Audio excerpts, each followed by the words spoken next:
주님과 함께 하시는 성도님들을 주님의 이름으로 축복합니다. 아멘.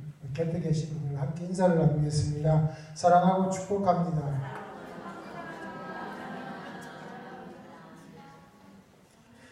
사랑하고 축복하면서 우리가 교회가 진정으로 하나 되기를 소망합니다. 더 많은 것을 나누고 더 많은 축복을 하는 우리들 되기를 소망합니다. 그래서 우리가 진정으로 하나 되는 그런 신금호 교회가 되었으면 좋겠습니다. 요즘 생각날 때마다 읊조리는 제가 읊조리는 시가 있습니다. 아마 많이 들어보셨을 실 겁니다. 아주 짧은 시입니다. 나태주 시인의 풀꽃이라는 시입니다. 많이 들어보셨죠? 아주 짧습니다. 3줄로 볼 수 있습니다. 조금 길이었으면 5줄도 될 수 있습니다. 그 내용을 제가 읽어보겠습니다. 자주 보아야 예쁘다. 오래 보아야 사랑스럽다. 너도 그렇다. 이렇게 짧게 끝나는 시입니다. 이 시를 제가 아내와 같이 마중에 읊조릴 때가 많습니다. 그러면서 서로 웃습니다. 우리 사람들도 그런 것 같습니다. 자주 보아야 됩니다. 자주 만나야 됩니다. 그래야 아름답고 이쁘고 사랑스럽습니다. 가끔 가다 어쩌다 보면 서먹서먹합니다. 우리 말씀도 사실 그렇습니다. 자주 보아야 여러분의 것이 됩니다. 그냥 대면대면하고 가끔 어쩌다가 보면 서먹서먹합니다. 무엇이든지 스쳐 지나가 버리면 그만일 때가 많습니다. 그 뜻을 알지 못할 때가 많습니다. 자주 보고 오래 보고 잘 살피면 그 깊은 뜻을 알 수 있게 될 것입니다. 저는 우리 교회가 그랬으면 좋겠습니다. 우리 삶이 그랬으면 좋겠습니다. 이제 남은 한 해가 얼마 남지 않았어요. 그런데 날씨는 쌀쌀해졌고 좀 추워졌습니다. 추수의 계절입니다. 결실의 계절입니다. 무엇을 건지셨습니까? 한 해를 돌아보면서 어떤 일을 경험하셨습니까? 지나보면 생각해보면 참 많은 일들이 스쳐갑니다. 주마등처럼 영화처럼 쫙 스쳐지나갑니다.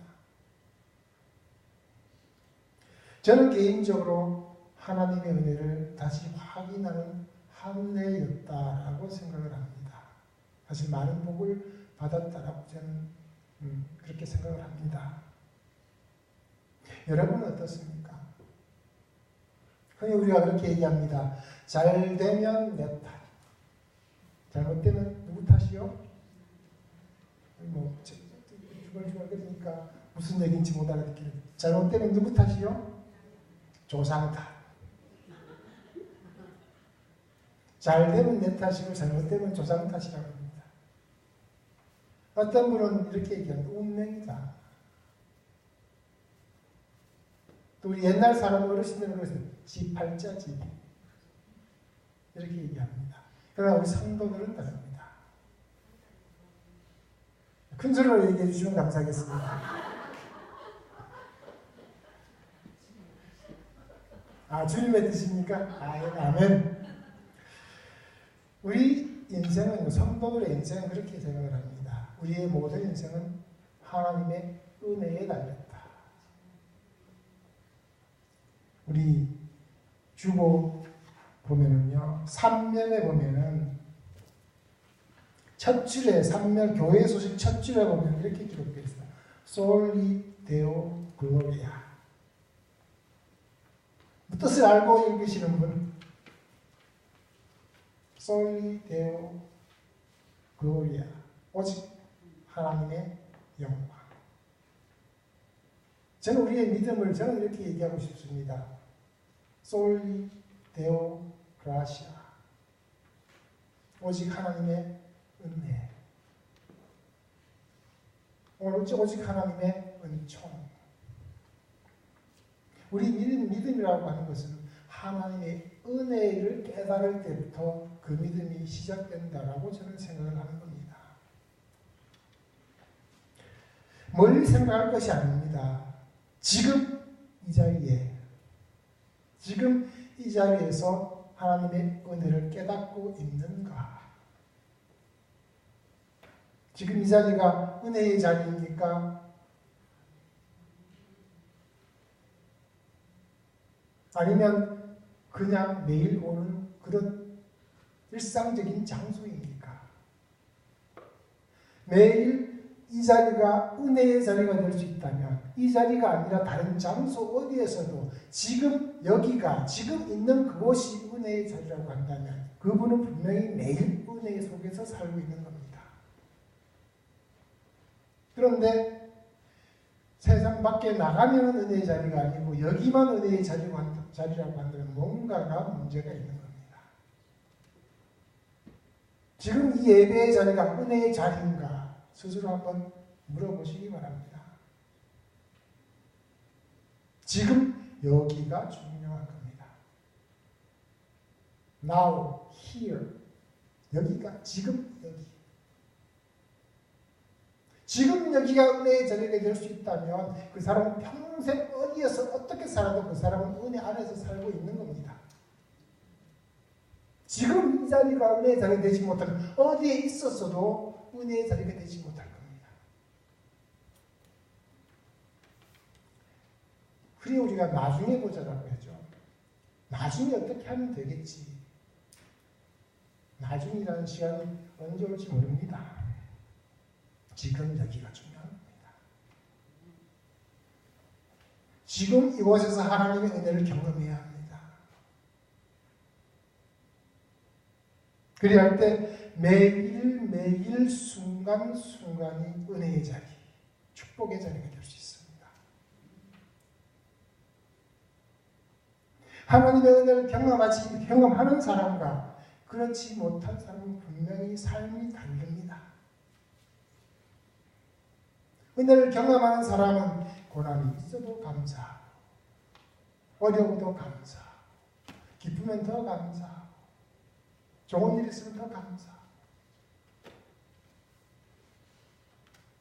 사도 바울이 육체의 가시가 있었어도 하나님께서 내 은혜가 내게 족하다고 했을 때 비록 옥살이하면서도 감사했던 사도 바울이었습니다. 하나님의 능력과 은혜를 진실로 깨닫는다면 순간순간이 은혜의 자리, 감사의 자리가 되는 겁니다. 하나님의 은혜를 진실로 경험하면 그 사람은 변화될 수밖에 없습니다. 변화되지 않는 것이 오히려 이상한 겁니다. 오늘 먼저 말씀하시는 것을 보면요. 더 이상 염려하지 말라는 겁니다. 왜 염려하냐는 겁니다. 보다 정확하게 말하면 염려하는 것을 그만두라는 겁니다. 염려하지 않을 수는 없겠지만 이제는 염려하는 것을 그만두라는 겁니다. 걱정하는 것을 그만하라는 겁니다. 지금껏 걱정하고 염려하였다면 하나님의 은혜가 늘 함께 하신 이제는 그만 걱정하라는 겁니다. 하나님께서 우리의 염려를 다 아시고 하나님께서 책임져 주시기 때문입니다. 그런데 아직도 염려하십니까? 본문 말씀에서 그렇게 얘기하고 있습니다. 염려하지 말라고. 염려를 그만두고 이제는 감사하시기 바랍니다. 감사하시기 바랍니다. 함께 하심에 감사하고 주시는 은혜에 감사하시기 바랍니다. 그러면 우리 삶이 바뀝니다. 행동이 바뀝니다. 모습이 바뀝니다. 내가 바뀌고 이웃이 바뀝니다. 변화의 시작은 감사가 아닌가. 범사에 감사하라. 이것이 그리스도 예수 안에서 너희를 향하신 하나님의 뜻입니다. 감사가 하나님의 뜻이라는 거예요. 감사가 하나님의 은혜에 대한 응답이라는 거예요. 인생의 목적이 하나님께 영광 돌리는 것인데 하나님의 뜻에 순종해야 하는 겁니다. 하나님의 뜻에 맞추는 겁니다. 하나님을 나의 뜻에 맞추는 것이 아니라 내가 하나님의 뜻에 맞추는 것이죠. 잘 되면 잘 돼도 감사하고 잘 안 돼도 그 또한 하나님의 은혜 안에 있으니 감사한 겁니다. 때로는 내 뜻대로 안 되고 힘들고 낙심되어도 그럼에도 불구하고 하나님께서 인도해 주시니 감사합니다. 이 감사에는 큰 비밀이 있습니다. 엄청난 비밀이 있습니다. 숨겨진 힘이 있습니다. 감사하고 살면 그 삶이 그 자체로 복된 삶이 됩니다. 감사하는 삶 자체가 이 축복이에요. 여러분들 저보다 많이 사셨으니까 아실 거 아니에요. 감사할 때가 즐겁습니까? 불평불만할 때가 즐겁습니까? 다 아시잖아요. 그런데요, 이 감사에는 하나님을 움직이는 힘이 있어요. 놀라워요. 감사하고 살면 삶이 형통해져요. 때로는 내 뜻대로는 안 될지 모르지만 그럼에도 불구하고 행복해요. 즐거울 수 있어요. 감사가 하나님을 움직이게 합니다. 착각하면 우리가 감사하면 우리가 하나님을 움직일 수 있겠구나라고 착각할 수 있는데 그건 아니고요. 감사는 하나님께서 그것을 기쁘시게 받아서 우리에게 은혜를 더해 주시는 거예요.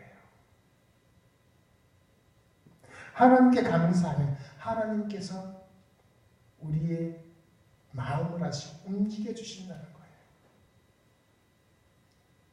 오늘 본문 말씀을 보면 그렇습니다. 감사함으로 아뢰면 하나님께서 우리의 마음을 지키시고 우리의 생각을 지키신다고 말씀하고 있습니다.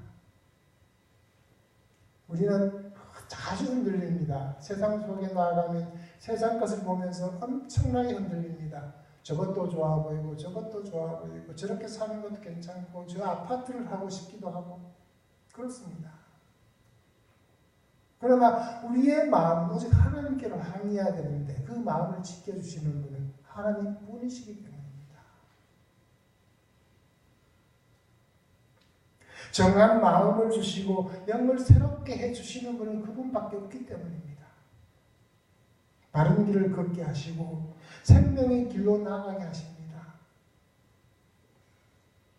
어떤 목사님 사모님이 위암 말기 판정을 받고 크게 낙심을 했다고 합니다. 그분이 개척교회 시절을 떠올리면서 낙심을 합니다. 남편 때문에 내가 위암에 걸렸다고. 개척교회 때문에 하면서 내가 너무 고생을 해서 그렇다고. 이렇게 낙심을 하고 힘들어했습니다. 하나님도 원망하고 남편도 원망하고 주위를 원망하면서 그렇게 지내고 있었다고 합니다. 남편 되는 목사님이 또 얼마나 힘들었겠습니까? 아픈 걸 대신 아파주지도 못하고 그저 기도에만 해주고 있을 뿐인데 그러다가 어떤 목사님을 만났는데 그분이 이렇게 얘기를 하시더랍니다. 아내에게 노트를 한 권 주고 거기에다가 감사를 적어보게 하라고 감사할 일을 적어보게 하라고 했답니다. 아내에게 이 말을 하자 아내는 어떻게 얘기했겠습니까? 화를 벌컥 냅니다. 지금 이 마당에 감사하게 생겼냐고 너는 이 마당에 감사하겠냐고 그러더랍니다. 그래서 이 아내가 이제 감사를 적기 시작한 것은 한참 지난 뒤였다고 합니다. 처음에는 아주 감사 한 줄도 쓰지 못했지만 자꾸 생각을 하다 보니까 한 줄 한 줄 아주 평범한 것부터 쓰기 시작했다고 합니다. 그렇게 써 내려가다 보니까 나중에는 다른 생각이 들더라는 겁니다. 내가 감사를 쓸 것이 아니라 감사할 사람들에게 직접 찾아가서 감사의 말을 전해보자. 그분이 그 사모님이 이제는 찾아다니기 시작합니다. 오늘도 감사할 사람을 찾아가서 감사하고 같이 기도드렸습니다. 또 내일도, 그 다음 날도, 또 그 다음 날도 그렇게 감사의 삶을 살았다고 합니다. 그런데 그 감사가 이분에게 통증을 사라지게 했습니다.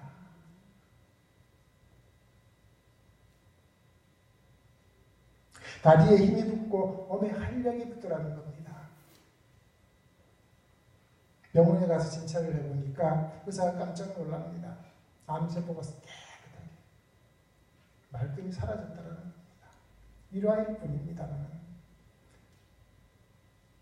하나님의 은혜가 그 사모님에게 감사를 통해서 임했다는 겁니다. 감사가 하나님의 능력을 경험하게 했다는 겁니다. 감사하시기 바랍니다. 하나님으로 인하여 내 자신이 변화되고 내 삶이 변화될 겁니다. 아울러 우리 성도의 삶도 변화되고 우리 교회의 삶도 변화될 겁니다. 이 인생은 참으로 험악합니다. 우리 힘으로 살아가기는 참으로 힘듭니다. 벅찹니다.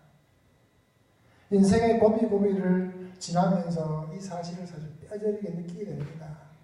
내가 할 수 있는 것은 많지 않습니다. 그래서 우리에게는 하나님이 필요합니다. 지금도 내일도 끊임없이 하나님이 필요합니다. 하나님께 감사하시기 바랍니다. 그러면 하나님께서 우리의 필요를 아시고 움직이십니다. 이것을 기억하는 저와 여러분 되시길 바랍니다. 감사를 통해서 하나님께서 역사하시고 나를 변화시킵니다. 심리학자 윌리엄 제임스가 이런 말을 했습니다. 가장 위대한 발견은 마음가짐을 바꾸면 삶을 바꿀 수 있다는 것이다. 마음가짐이 내가 바뀌면 삶을 바꿀 수 있다는 것이다. 내가 바뀌지 않으면 내 삶을 바꿀 수 없다는 것과 마찬가지입니다. 많은 사람들이 조건과 환경에 사로잡혀서 발전을 하지 못합니다. 불행하게 살아갑니다. 어떻습니까? 가난해서, 머리가 나빠서, 나는 키가 작아서, 외모가 안 좋아서, 뭐가 안 돼서 조건을 자꾸 걸어보십시오. 발전하지 못합니다. 항상 그 자리입니다. 마음가짐을 바꾸면 조건과 환경도 뛰어넘을 수 있다는 겁니다. 긍정의 힘이라고들 하죠. 나아가 그렇게 하면 보다 나은 생활을 영위할 수 있다는 겁니다. 우리가 행복하기 위해서 환경이 변하는 것도 중요하지만 더 중요한 것은 나의 마음을 바꾸는 것이라는 겁니다. 어떻게 마음을 바꿀 것인가? 어떤 마음가짐으로 살 것인가? 그 대답은 감사에 있다는 겁니다. 돈 베이커 목사님이 이렇게 말씀했습니다. 감사요법이라는 책 속에서 감사가 환경을 변화시키지는 못하지만 나의 마음은 변화시킬 수 있다는 겁니다. 감사가 나의 마음을 바뀌게 할 거라는 겁니다. 그것은 감사요법이라는 책에는 두 가지 예화가 나와 있는데요. 그 예화는 첫째는 캐롤이라는 여자에 대한 얘기입니다. 캐롤. 이 여자는 32살의 책 속에는 32살이었지만 몸은 6살짜리 어린아이와 같은 모습이었습니다. 다리도 없고 팔도 없습니다. 그러나 그는 인생을 밝게 즐겁게 살아가고 있습니다. 어떻게 그렇게 살아갈 수 있을까요? 그럴 수 있을까요? 우리가 볼 때는 불쌍해 보이는데 안타까워 보이는데 캐롤은 이렇게 얘기를 합니다. 하나님께서 내가 이런 몸으로 태어나는 것을 허락하셨습니다. 만일 하나님께서 허락하셨다면 거기에는 분명한 이유가 있을 것입니다. 저는 이것을 깨닫게 되었습니다.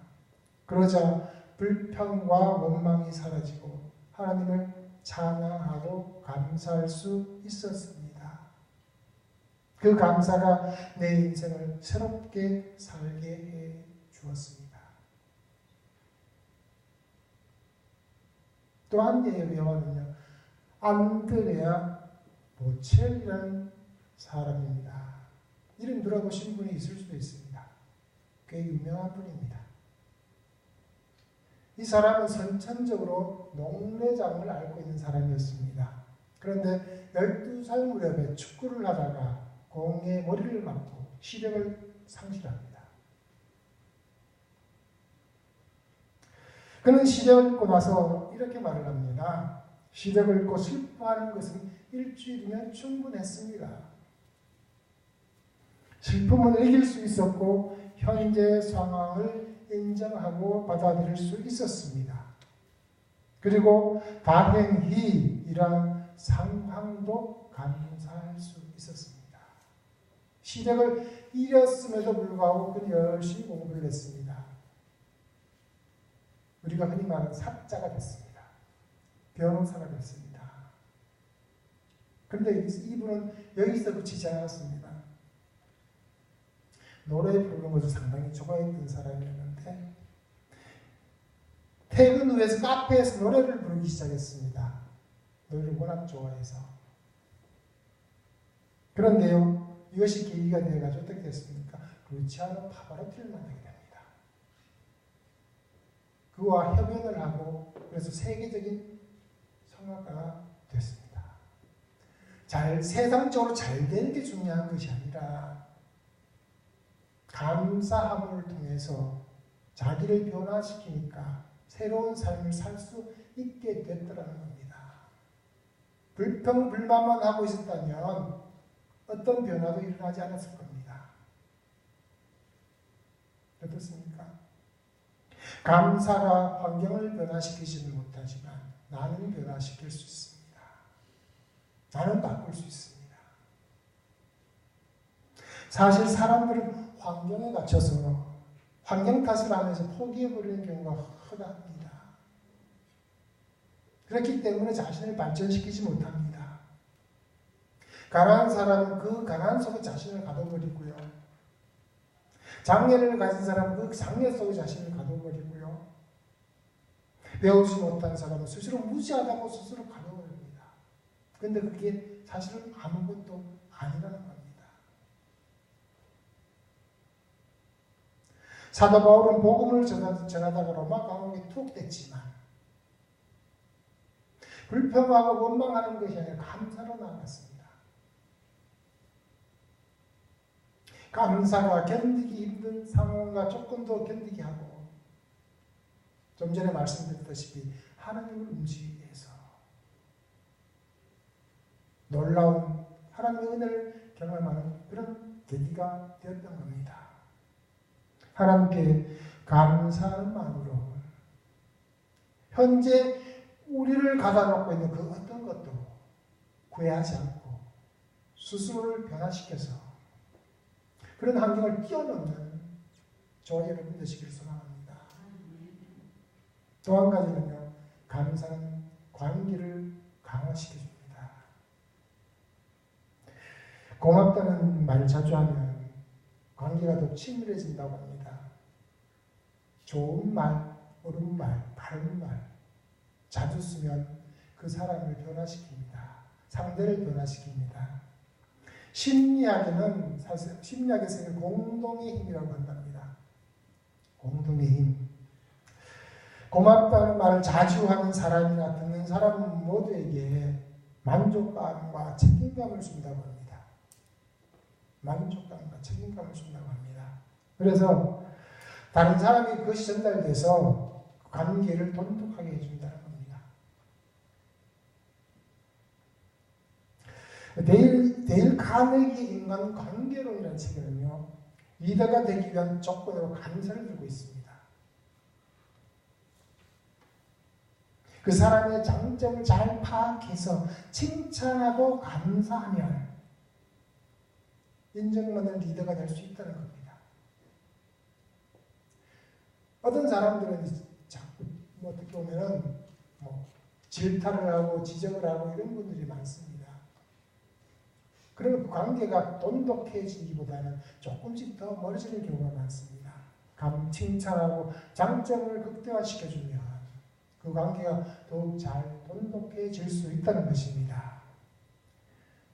리더가 되고 싶으신 분은 칭찬하고 격려하고 감사하십시오. 상대방이 나를 긍정적으로 보게 만드는 데서는 감사가 있다는 겁니다. 아무것도 아닌 것 같지요. 좋은 말 꾸준히 반복해서 해보십시오. 상대방도 나를 좋아하게 될 겁니다. 상대방이 나를 긍정적으로 보게 될 겁니다. 내가 손을 내밀었듯이 그 사람도 내게 손을 내밀게 될 겁니다. 서로를 향해 열린 마음을 갖게 될 겁니다. 우리에게 더욱 중요한 것은요, 감사가 하나님과의 관계도 돈독하게 만든다는 겁니다. 나와 하나님의 관계가 달라진다는 겁니다. 우리가 흔히 기도가 그렇죠. 필요한 것만 간구할 때가 많습니다. 주님, 우리 아들 대학 가게 해주세요. 주님, 아파트가 필요합니다.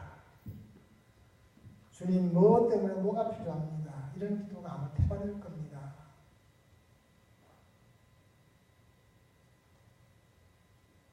감사하십시오. 감사하면 하나님께서 움직이십니다. 그게 하나님의 뜻이라고 했으니까요. 오늘 보는 말씀, 감사함으로 기도하라고. 기도를 감사의 일을 하려는 겁니다. 아버지, 오늘 무슨 일이 있었어요? 참 감사해요.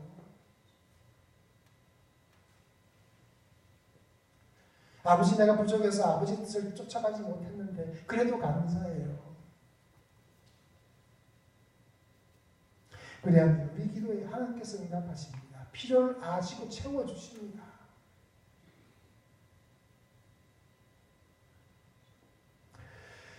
우리는 오늘 무엇을 기도하고 있습니까? 어떤 믿음으로 살고 있습니까?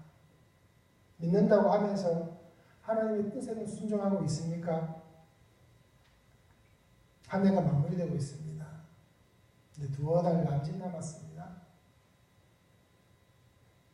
한 해가 잘 마무리되었으면 좋겠습니다. 모든 분들이 이 계절에 진실로 하나님의 은혜에 감사하는 그런 기도를 드릴 수 있는 우리가 됐으면 좋겠어요. 그래서 믿음이 성장하고 하나님 관계가 돈독해져서 오직 하나님만 나의 주님이십니다. 고백할 수 있는 우리 성도님들이 됐으면 좋겠습니다. 이때뿐만이 아닙니다. 온 한 해 내내, 온 평생 내내, 우리 평생 내내 하나님께 감사하며 그분의 은혜에 감사하며 그렇게 사시는 우리 성도님들 되시기를 바랍니다. 사랑하는 성도 여러분, 오늘 이 시간 은혜와 감사, 은혜와 응답의 진리를 깨달았으면 합니다. 은혜와 응답, 우리는 어떻게 응답하며 살 것인가? 하나님의 은혜를 깨닫고 감사의 삶으로 하나님께 영광을 돌리는 저와 여러분 되시기를 바랍니다. 감사는 성도를 향한 하나님의 뜻이라고 했습니다. 하나님의 뜻을 깨닫고 응답하는 삶을 사시는 저와 여러분 되기를 바랍니다. 감사를 통해서 더욱 풍성한 삶, 복된 삶 누리는 저와 여러분 되시기를 주님의 이름으로 축원합니다. 기도드리겠습니다.